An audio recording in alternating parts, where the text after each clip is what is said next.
Good morning. My name is Bahidin Hassan. I am the director of the Cairo Institute for Human Rights Studies.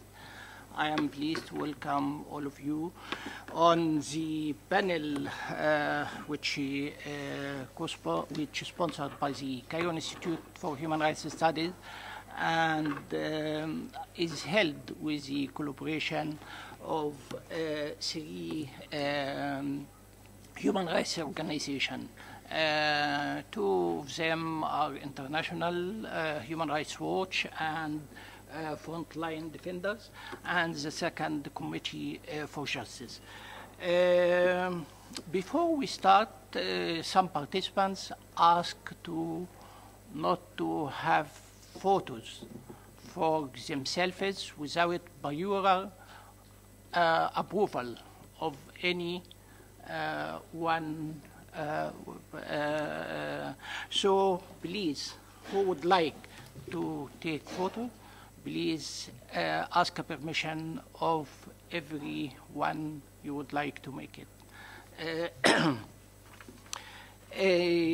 As you are aware, the title of this panel, it is the price of silence in Egypt. We meant by the price of silence in Egypt, the price of silencing every dissident voice, whatever for political and civil rights, or economic and social rights, or even for complaining about day-to-day suffering. The speakers in this session would address such a topic from different perspectives. But also we meant by this title the relative silence of the international community in relation to the horrible growing repression in Egypt, in particular since 2013. Even we are talking about how much support from the international community to United Nations experts and special rapporteurs, the High Commissioner, the international mechanism. In today's panel, I am honored to have with me my colleague, Amr Magdi, the special research on Egypt for Human Rights Watch, Shayma Abul Khair from, excuse me, you are the media speaker or advisor for Committee for Justice, and Mr. Andrea Roca, the Deputy Director for Frontline Defenders. We would start from Amr Magdi and then go to Andrea and Shayma. Shayma would speak in Arabic. There would be simultaneous translation from Arabic to English. So for English, channel 2, for Arabic, channel 7. I would be speaking as well and address a complementary topic to the three topics which would be addressed. Every speaker would have 8 to 10 minutes. Please, go ahead. Thank you, Mr. Bahey, and thank you for attending this session. My name is Amr Magdi, and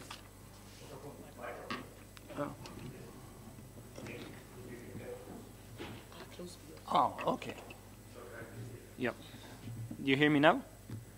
My name is Amr Magdi, and I'm the researcher on Middle East and North Africa countries in Human Rights Watch. And thank you for attending this session. I will try to limit my speech to 8 minutes, as Mr. Bahey said, and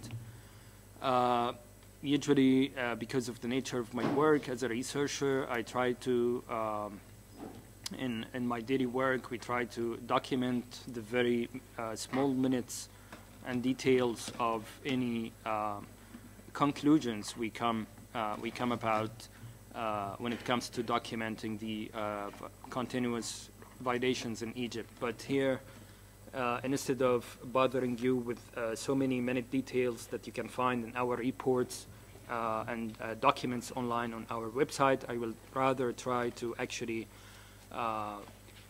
focus on the mentality behind the relentless oppression on human rights defenders in Egypt, and how it's actually been planned on senior levels in the Egyptian government.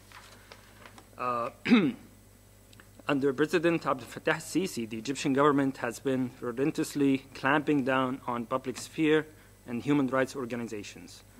Obviously, in a country ridden by the worst human rights crisis in the country's history in recent decades, one of the government's strategies would be to silence human rights criticism. The plan to do so is double-fold: security coercion and attempts to win a battle of curating a discourse that builds a parallel regime of truth. While the former 30-year-long Mubarak's authoritarianism never cheered rights groups, its crackdown seems now a paradise compared to Sisi's aggressive security policies that seem to be aiming at uprooting rights organizations. Sisi's government managed through coercion to shut down many Egyptian organizations and push international organizations such as Human Rights Watch, Amnesty, Oxfam, and many others outside the country. But this harsh oppression doesn't seem working out in silencing rights criticism. Naked oppression might actually be exposing itself by the virtue of its harshness. Also, where power is, there is resistance, just like Michel Foucault says. Brave activists on the ground remain able to challenge the oppression, and critical reports by UN agencies and other international organizations like Human Rights Watch, Amnesty, and others keep coming and echo widely. Therefore, another vital strategy to silence criticism in Egypt is to win the battle over discourse, i.e., to make a discourse function as the truth. Indeed, the ability to shape a certain discourse is so defining in political conflicts. A discourse that becomes so pervasive in a society may allow the government to use less coercion to achieve its goals, and could also weaken resistance to such coercion, as it constrains the society's political imagination and the scope of action. This is what Egypt's President Abdel Fattah al-Sisi seems aware of and has been doing on several occasions, including, for example, during the February EU-Arab Summit in Sharm el-Sheikh just a few days ago, and in the Cairo news conference with his French counterpart Emmanuel Macron in January. Speaking with ever-growing boldness and with great sense of security over the weak or absent stances by international allies of Egypt, al-Sisi in several speeches gave us detailed guide to the anatomy of the discourse he's trying to shape. Start with diverting criticism, with talking usually about his favorite subject, social rights. Al-Sisi is a master of this tactic. In the rare occasions when he is faced by direct questions about the thousands of political detainees and journalists that his government holds, and the mass censorship of media and closure of public sphere, he would immediately jump to talk about socio-economic rights, making them appear contradictory instead of being inseparable. Al-Sisi's statements, like those of many dictators, including his predecessor Mubarak, frequently indicate that the problem is the population growth, not the poor governance. Egyptians are now 100 million, he will throw in your face. 1 million Egyptians are born each year and need education and health care. Al-Sisi will answer when you ask about a jailed journalist, and he will never explain how jailing journalists or human rights defenders or arresting peaceful protesters is the way to achieve those economic rights he claims to be aspiring to. Second, terrorism, terrorism, terrorism. Al-Sisi doesn't miss an opportunity to speak about terrorism and to portray the mass oppression in Egypt as a mere law enforcement campaign, Without violent attacks, his security agencies would have arrested no one. In doing so, he tries to evade questions about jailing journalists and peaceful activists, though he actually admitted one time in May 2015 that he said, "I know there are innocent people in jail." Under pressure, Assisi himself has pardoned over 1,000 prisoners, most of whom were peaceful protesters, though thousands remain in jail. But then he blatantly claims, when questioned, that his government only pursues terrorists and holds no political prisoners. Third, Egypt is not Europe. He lectures his critics about the need to consider Egypt's special circumstances. "See us with Egyptian eyes, not with European eyes," he said in January in the meeting with Macron. "We have our humanity and you have your humanity," he said, emphasizing more boldly such flawed doctrine in February meetings with European leaders. These statements tell us that Assisi seems to share racist ideas that define Arabs as barbaric societies that cannot simply be ruled by democracy, and at the same time he wants to portray all criticism as if it's coming from outside, not from brave Egyptian men and women raising their voices despite ever-growing crackdown. Assisi feels more confident using this rhetoric since the common interests of the autocratic Arab leaders and the populist leaders in Europe and the US have never been seen so closely matched. And in doing so, he portrays core values of human rights as Western invention that belongs only to those who invented it, and not something that thousands of Egyptians have been sacrificing their lives and freedoms to advance. This is a very significant part of the authoritarian regime of parallel truth that he's trying to build. Fourth, criticism, not violations, hurts Egypt's image.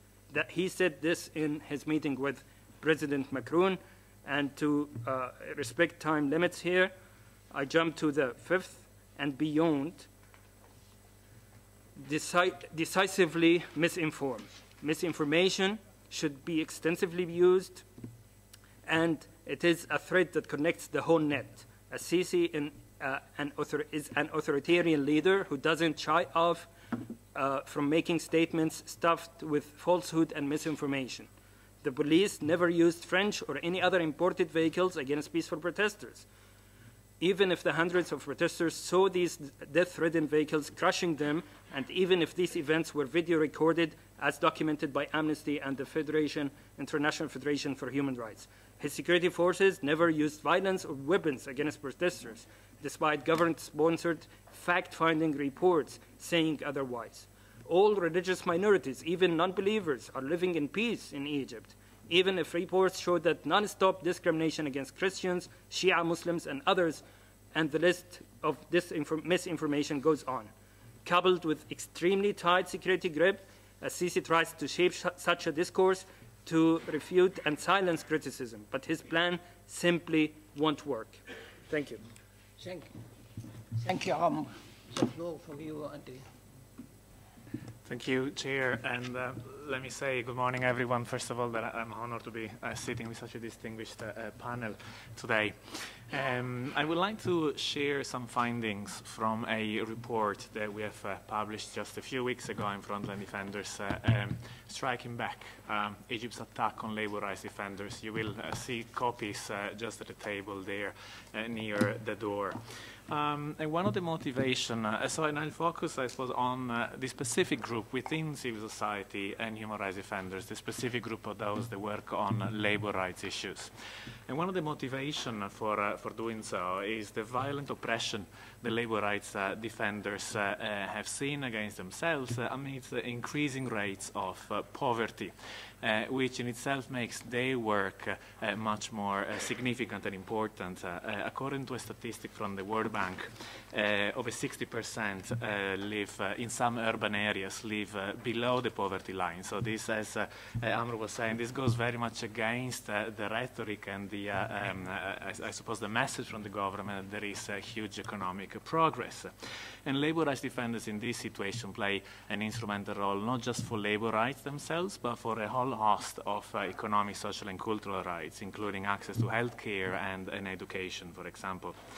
And to give an idea, I suppose, of how this topic it becomes so sensitive, Being Italian myself, I cannot but name the case of Giulio Regeni that was killed in 2016, and evidence emerged very clearly that he was tortured and killed after being held by security services.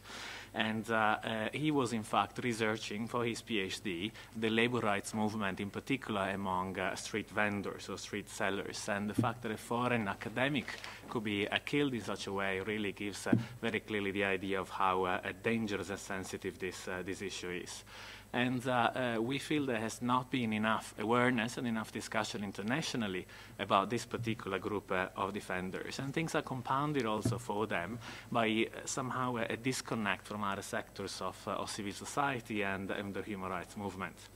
And many of the people that we talked with that have been campaigning on labor rights issues in Egypt for decades, since the 60s, were telling us that they have never, ever in their lifetime experienced the level of repression that they are experiencing now.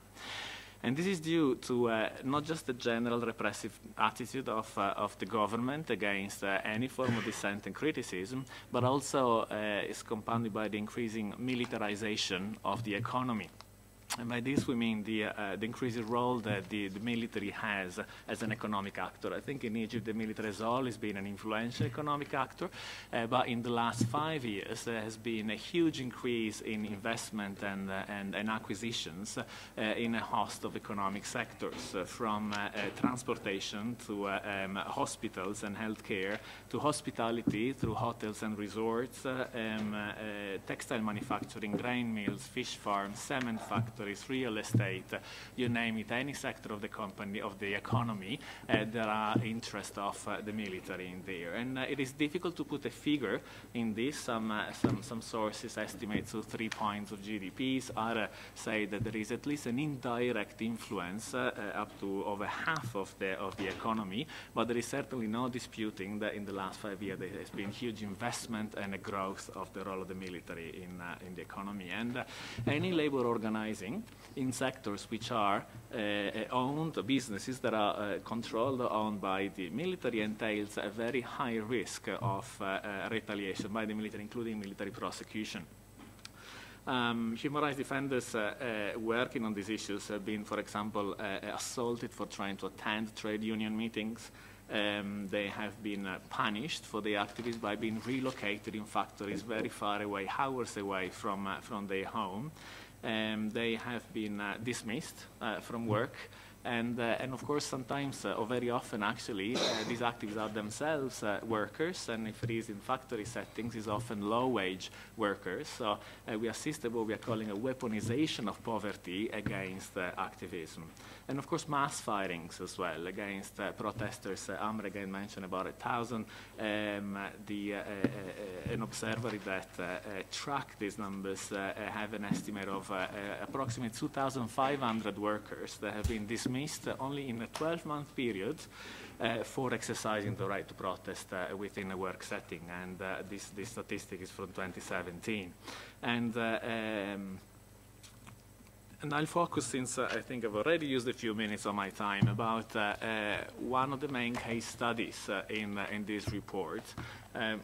2 minutes, yeah, which is the Alexandra shipyard. And we focus on that because, in a way, it's emblematic of all these trends that I've just described. Now, in 2016, there was a sitting to call for safety equipment and for respect of minimum wage standards, and the military management of the company answered with a lockout, and over 2,000 workers were left outside, and today, still about 500 have not had their job back, and 26 workers, or former workers by now, have been prosecuted before military courts, and the verdict against them remain pending. Now, just to mention perhaps the last point, since 2 minutes go very fast, which is, this is I suppose the practical situation, but of course the legal framework exacerbates all this. And in particular relevance for labor rights defenders is of course the regulation about trade unions and the right to strike, and in particular the law 213 of 2017, which had criminalized striking in strategic sector, and also the establishment of any independent trade union with along political lines. And of course, what is political? Use of such a vague term, which can basically mean any form of criticism against government policies. Thank you. Thank you. Shayma? Okay, thank you, Sir Bahi. Thank you, Andrea and Amr as well. So I think the main, I will speak in English, so if you want to switch or something.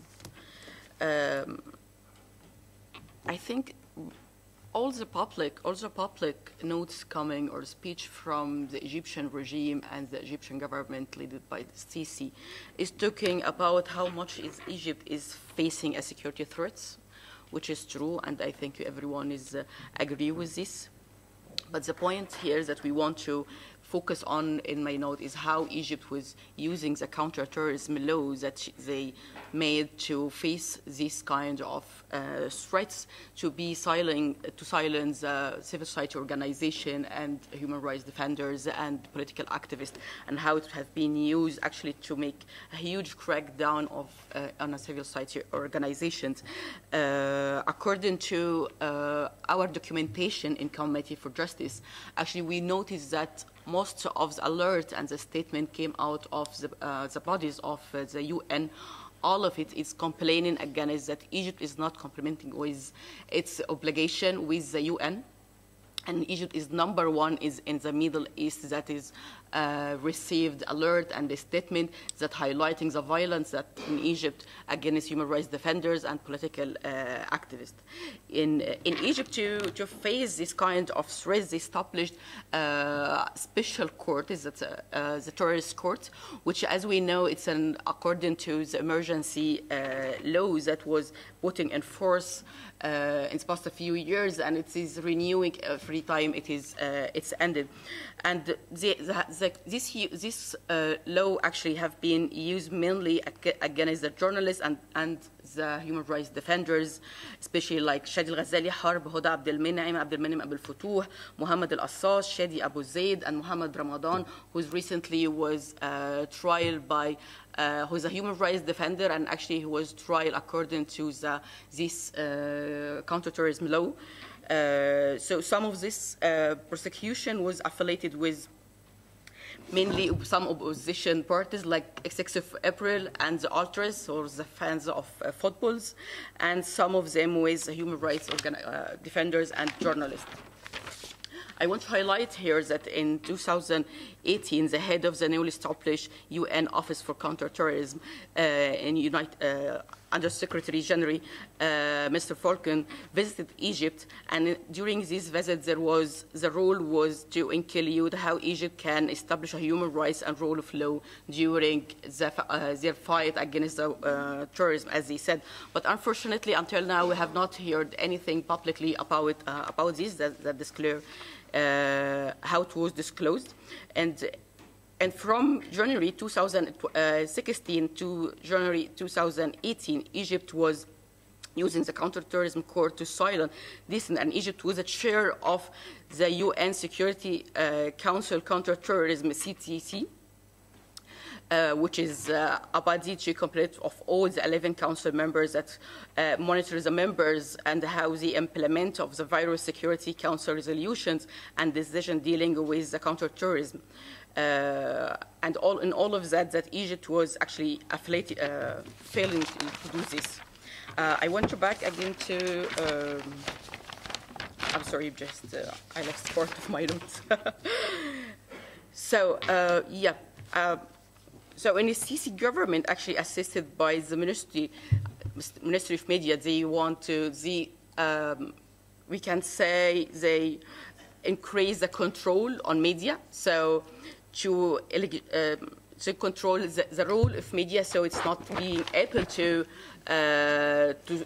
publish information or news about how Egypt is using the counterterrorism law, especially in areas like Sinai, where we don't know anything about what's going on the ground there, and we have documented a lot of violence and the evacuation for citizens from home and houses using the counterterrorism law against them without giving any explanation of how this was being used. So the increasing of this regulation against human rights, using the security court, using the terrorist court that established especially to trial for terrorists, but it has been used against the human rights defenders in several cases that we mentioned, and we will be more happy to share more cases in our answers. Thank you.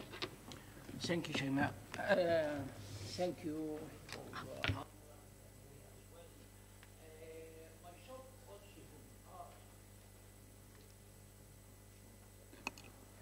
Okay.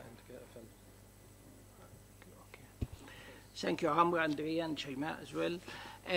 My job also, in addition to moderation of this session, is to address another topic, which is the constitutional amendments which passed recently by the Parliament, and they will continue discussion for the next 8 weeks, and it is supposed that Egyptian people would be invited within 2 months to say yes or no on for those amendments.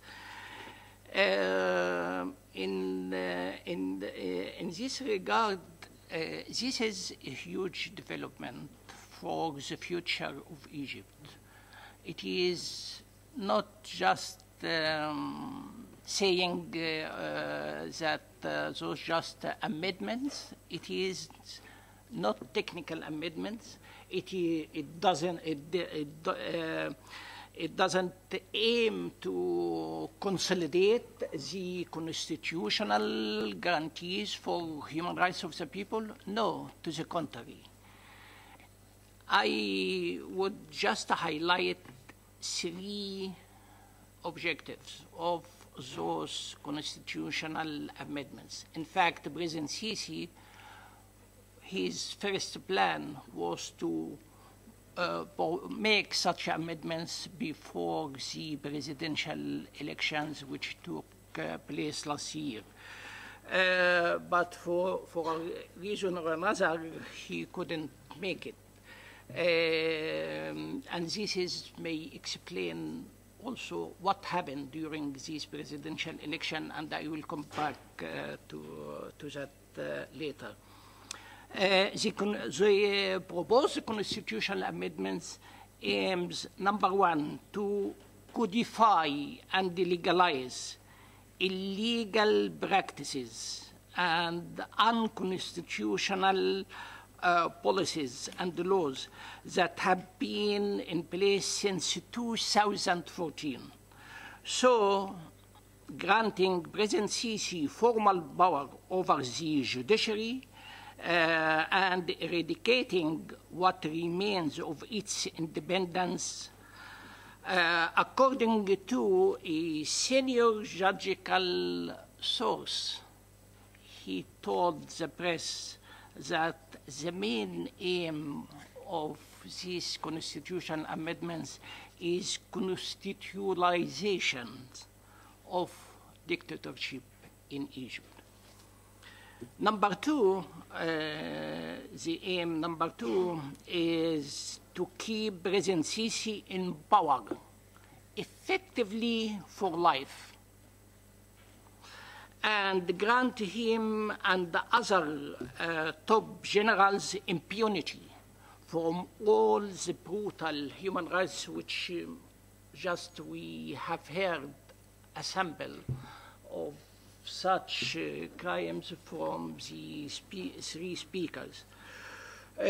Impunity from all the brutal human rights crimes that have been committed throughout the past years, similar to what was witnessed in Chile under the dictatorship of General Pinochet.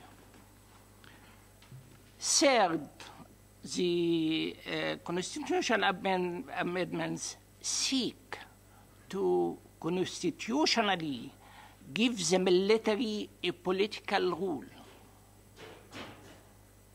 It has the military has a political rule since a long time in Egypt, but not by the constitution. One of those amendments would grant this political rule to the military. So it give it a legal mandate to turn Egypt in any time of political crisis, turn Egypt into a bloodbath, like the one we are still seeing in Syria. If Egyptians rise up against Sisi and call for their freedoms and rights, I refer to the presidential elections. In addition to what my colleagues mentioned about the crackdown against human rights defenders, whatever, for political and civil rights or economic and social rights, against journalists, academicians, but also the candidates for presidency in the election of 2018. Two of them are in jail, and by the way, they are from military background, and they were not allowed to run. The third is still in house arrest since the election, and he was a former prime minister and a chief of the Air Force in Egypt. Other candidates in these presidential elections had to withdraw because there was any space for a minimum fair and free elections. At the end of the day, President Sisi had to choose one of his well-known fans to run against him. Otherwise, it would be a referendum against himself alone. Thank you very much. The floor now for you. Please, your name and your affiliation. And any comment not beyond the 3 minutes in order to have more involvement from the room. Thank you. Great. Thank you very much, Kevin Whalen with Amnesty International. Would you please? Kevin Whalen with Amnesty International. I wanted to thank all of the panelists for their intervention and for drawing attention to the troubling situation in Egypt. I also wanted to thank especially Cairo Institute for organizing this panel. Amnesty International is a co-sponsor of this event and proud to do so. I just wanted to make a couple brief comments first about the issue of reprisals in Egypt. So punishment for those that cooperate with the UN system or UN officials. I think it's a matter of particular concern for us, given that we are here in Geneva at the Human Rights Council and with Egypt as a member of the Human Rights Council. So first I wanted to just flag the reprisals that my Amnesty colleagues have documented in relation to the recent visit of the Special Rapporteur on Housing to Egypt. In Manshiat Nasser, which is an area in western Cairo known for unsafe housing conditions and where authorities have been carrying out forced evictions, residents and lawyers operating in the area confirmed that police officers arrested one man that the Special Rapporteur had met with several days earlier. The police held him incommunicado for 2 days before releasing him. In addition, on the 22nd of October, the authorities demolished several houses in the neighborhood, including that of at least one person that the Special Rapporteur met with. These demolitions were also confirmed by the Egyptian media, which published photos of the demolitions and the number of the removal order, which dated back to 2016. And I think an important point to draw out on this, in addition to the outrageous nature of the reprisals, is that it relates to economic, social, and cultural rights. And this is something that colleagues on the panel have addressed. There has been some discourse by the authorities that they are more focused on and open to discussions of economic, social, and cultural rights as opposed to civil and political rights. But these reprisals show that there's an intolerance even in the areas of economic, social rights. The intolerance is not just for those criticizing the political system. It's for those who are raising concerns about general issues of public service or other matters. Second, I did want to mention a long-standing case which shows that the reprisals that we see from Egypt aren't just happening, haven't just begun in recent months, but have been going on for years. This is a previous incident that dates back to September 2017, where Egyptian authorities arrested human rights lawyer Ibrahim Metwali and co-founder of the Families of the Disappeared group in Egypt while he was on his way to Geneva to meet with the Working Group on Enforced or Involuntary Disappearance. And he remains in pretrial detention since then over unfounded charges. And just to step back for a moment, and this has been mentioned by other panelists, 8 years after the start of Egypt's revolution, the Egyptian people are facing an unprecedented attack on freedom of expression. It's more dangerous than ever for peaceful critics. And in that regard, I wanted to draw attention to a recent investigation by Amnesty International's technology team, revealing that dozens of Egyptian human rights defenders have been targeted by phishing attacks since the beginning of this year, putting them in grave danger amid the government's intensifying crackdown on dissent. And these digital attacks to be part of a sustained campaign to intimidate and silence critics of the Egyptian government. And I would urge all Egyptian human rights defenders that are listening, if you see suspicious activity on your accounts, please feel free to contact the Amnesty International tech team, and you can do that through me or other sources. And last, I just wanted to emphasize that it's important to keep up the important work on and attention on the situation in Egypt, and to bring back something that Amr had said, to not allow the authorities to define the discourse about what is happening right now. Thank you very much.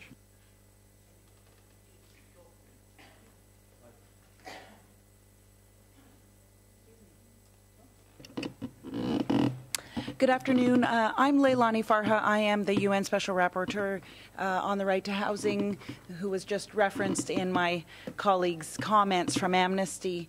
And thank you for drawing attention to the reprisal issue. It means I don't have to use my 3 minutes in that regard. So I'm sitting here with my two team members, both of whom traveled with me to Egypt in September of last year for a country mission. I was the first special procedures mandate holder to visit the country in approximately 9 years. And basically, to cut to the chase, I experienced very much what the various panelists spoke about in a variety of different ways. In particular, people with whom I expected to have conversations, people with whom I did have conversations, were met with threats and intimidation by authorities or alleged agents of authorities. Intimidation, threats, you heard sort of quasi-imprisonment. People with whom I met on the ground had their homes demolished, both while I was there and after I left. Obviously, all of that is in contravention of international human rights law and codes of conduct during official visits. I have been very forthright about documenting this and talking about it publicly, obviously because I take it as a very serious and grave human rights matter, and it sits very heavy with me as an individual and a human rights defender myself. I was met, as I started making my concerns very public, well, not even public, as I was making the concerns known to authorities on the ground, and then when I made them public, I was met with what Mr. Magdi called misinformation, or a parallel narrative of absolute and complete denial that anyone had in any way been harmed or approached as a result of my visit, despite the fact that I obviously had concrete evidence to the contrary. Whilst I was on mission there, I did not have freedom of movement. It's documented in my report, and you can just read my report to get those details. I did not have, I was not able to secure the anonymity of the people with whom I met because I was followed by security forces that were assigned to me by the state authorities, and I really couldn't move without them. I tried for the first 2 days of my mission to not be escorted by any state imposed authorities. And sorry, did you just take a picture of me? Yes, sorry, you need to ask. That was stated at the beginning of the session. Thanks, if you don't mind deleting it. So the first 2 days of my mission, I tried to not have authorities and security personnel with me, and then I was really unable to conduct my mission. I tried to meet with some people in a community that were being evicted, were threatened with eviction, and we were stopped and detained on the side of a road for several hours, and the people with whom I met there, as well as my own and my team's identity cards were taken and photographed or whatever, and later the people with whom I met were subject to some physical violence, which they believed was the result of having met with me like the next day. So all of that, of course, is contrary to the code of conduct and what's required for a visit of the nature that I was trying to conduct. When I'll wrap up here, and I have a question. When I started to be vocal about this, once I left the country, I issued a communication to the government of Egypt alleging reprisal against a variety of people. I also issued a press release in conjunction with the Special Rapporteur on Human Rights Defenders. I spoke to the media, and at that point, I would say it became deeply personal, where the state of Egypt began to target me as an individual. Those of you who paid attention to the interactive dialogue on Monday would have heard the allegations against me, basically that I have obstructed justice by not providing the names of the people who suffered reprisal. But of course, those people asked that I not provide their names for fear of further reprisal, and that I am somehow allied, I believe, with the Muslim Brotherhood because I spoke to Al Jazeera as one of my media outreaches. Those allegations were actually, one of those allegations was actually made against me in the Parliament of Egypt itself by the president of the Parliament just after I spoke to Al Jazeera. So that was my experience. There now, of course, is this larger issue of whether other rapporteurs will go to Egypt and under what conditions. Obviously, I am an independent expert, and they are all independent experts, so it will be up to each independent expert to determine whether they want to go on such a visit. My concern, of course, is that another rapporteur would go and play ball in a way that I didn't play ball, and then it will the system, the human rights special mandates procedure system, will lose some of its integrity. So I have concerns. My question is, what should to the panelists and others in the room, what should the international community be doing about this that they're not doing?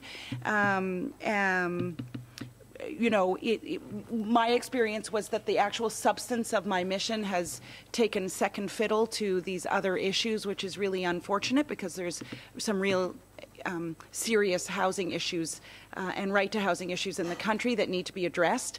But I'm interested to hear from you what you think the international community can be doing, should be doing, And of course, I will take very seriously any recommendations and do my part in moving forward anything that seems reasonable to me. Thank you, and I'm sorry I took so long.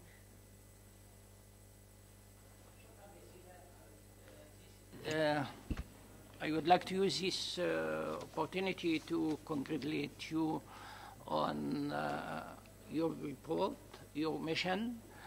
It was very helpful to help Egyptian people to disclose what is happening with them, the level of daily repression, which even target people who go to meet United Nations expert coming upon or visiting the country upon a formal invitation from the government of President Sisi. So you can imagine what happened every day with average Egyptian and in particular with defenders who advocating the rights of Egyptian people. The floor for you, but because we are running, please not more than 2 minutes.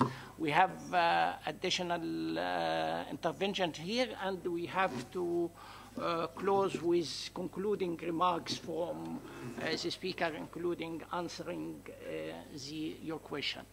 Please, not more than 2 minutes. شكرا جزيلا. كمال العيفي، الأكاديمية الدولية للحقوق والتنمية.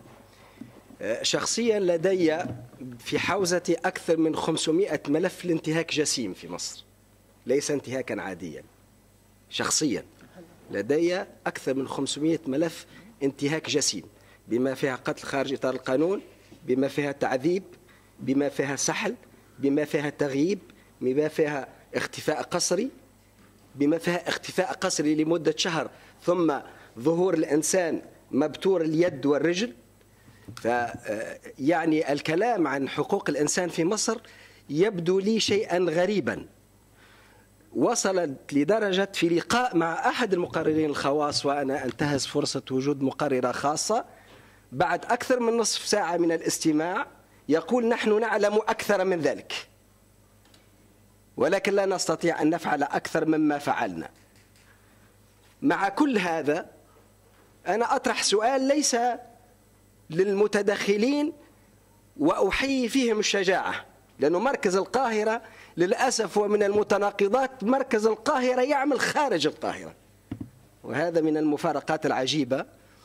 السؤال هو للمجتمع الدولي، السؤال هو للمنظمة الدولية، السؤال هو للمنظمة الدولية: إلى متى ستبقى المنظمة الدولية عاجزة أمام انتهاكات للإنسان صارخة في مصر وغير مصر؟ شكرا. Just 1 minute, because our colleagues are waiting for the next session. مش لازم. Okay. Okay, I am so sorry. If you can't limit your...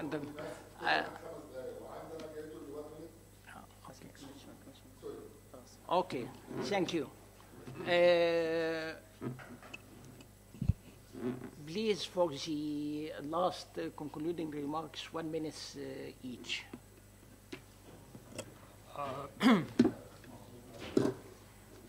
Not much more left to say.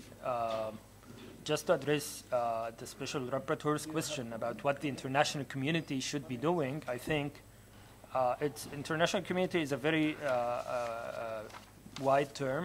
When it comes to the UN agencies, I think there are more room for them to play in documenting and human rights violations in Egypt and pressing the government to respect rights.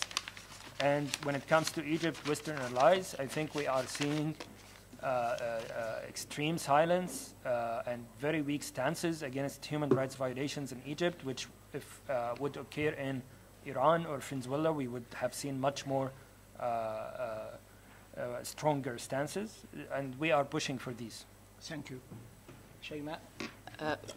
Very quickly, I think what is international community, and especially when you are here in the UN, we would like to stress that this year is UPR for Egypt will be reviewed, and we just want to encourage everyone to contribute to this and to put his notes. So we have several reports we will apply. We applied already. It's like 5 reports. One of them is on the counterterrorism law. So we encourage you to do this, and we also encourage each mission for the special rapporteur to keep asking and requesting about visiting Egypt, and anytime it's refused, they say it refused, and they should also carry out the support and as much as possible protection to their people in the ground who are helping them and with information. Thank you. Well, we are the Council. Egypt is a member of the Council, and to me, simply the action that we have heard about the visit of the rapporteur are incompatible with membership of the Council. And it is time that action is taken against states that do not collaborate with the procedures of the Council and question the membership of Egypt. There is a procedure for that. It has never been used. It is time that it was used. I will add just another more point. We focus on the EU because of the case study in the report. The EU suspended aid to funding to Egypt under its neighborhood policy during the coup. Now they are considering disbursing again funding. I mean, this is another, we need to use the pressure when it works, and economic pressure does work, so this funding should not be reinstated. Okay, thank you. Just one sentence in replying to your question. Microphone. Yeah, President Sisi is saying our humanity, of course, the government. I can't take it as representing Egyptian people. He's saying our humanity is different from your humanity, the universal humanity. I guess the international community should make the right decision based on that. A state is keeping saying for a long time by its president that we don't share with the other world, the rest of the world, the same universal principles and values. How come a state like this to have a seat to make its judgment on the rights or suffering of other states and the people? Thank you very much for your question, and thank you for all of you for staying with us until the maybe 1 minute more. Sorry for that, and sorry for the participants who couldn't make the floor. Thank you.